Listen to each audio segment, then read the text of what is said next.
Here is an explanation for the answer to final exam question number 73 in Electronics Demystified, 2nd edition.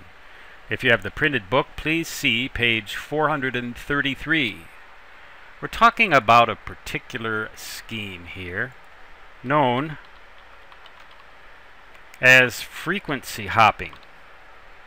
Frequency hopping is a situation where a transmitter and a receiver follow along with each other, always on the same frequency with respect to one another, but both of them jumping around in lockstep with each other, up and down and all around in frequency over a particular span designated by the channel width that the engineers have decided upon. In this example, up to 6 megahertz below the center, up to 6 megahertz above the center, so we have a 12 megahertz wide band.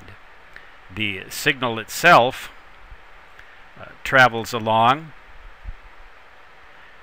dwells for 1 millisecond at each frequency. It starts out almost 2 megahertz below the center, dwells there for a millisecond, then moves up to a little over 1 megahertz above the center, dwells there for 1 millisecond, moves down to about 3.5 megahertz below the center and dwells there for 1 millisecond, and so on.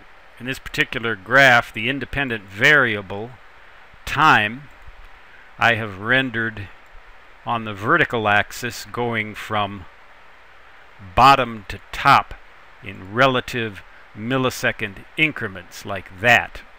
So the function is kind of tilted on its side compared to what you normally expect in a graph, but it just turned out that this way it looks a little more intuitive. So what we have here is a situation called frequency hopping. That is an example of a mode known as spread spectrum communications. Say that 10 times really fast. Spread spectrum. And that corresponds to choice E in this question. Choice E. An interesting thing about spread spectrum communications is the fact that it practically eliminates the chances of two signals catastrophically interfering with each other. If you've ever been listening to a radio station, for example, on a shortwave radio or ham radio receiver, and another signal comes right on the same frequency and is stronger than the one that you're trying to hear, you're out of luck.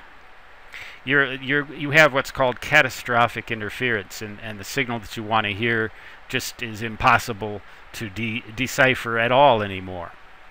Well, with spread spectrum communications, if the two signals had entirely different algorithms, that is the function that we get, looks like this if we were to graph it as a line, like this red line.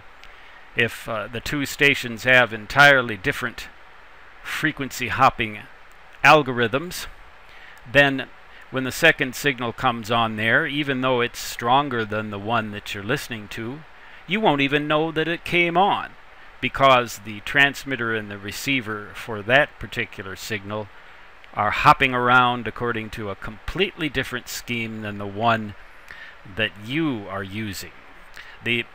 There's some catches to this, of course.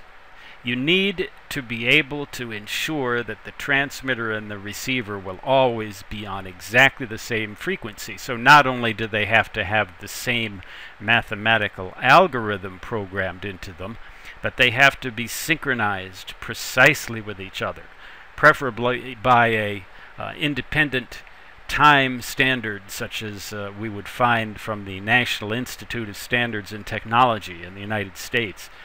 So there are a couple of catches to that, but spread spectrum communications is also one good way to prevent people that you don't want to hear your signals from hearing them.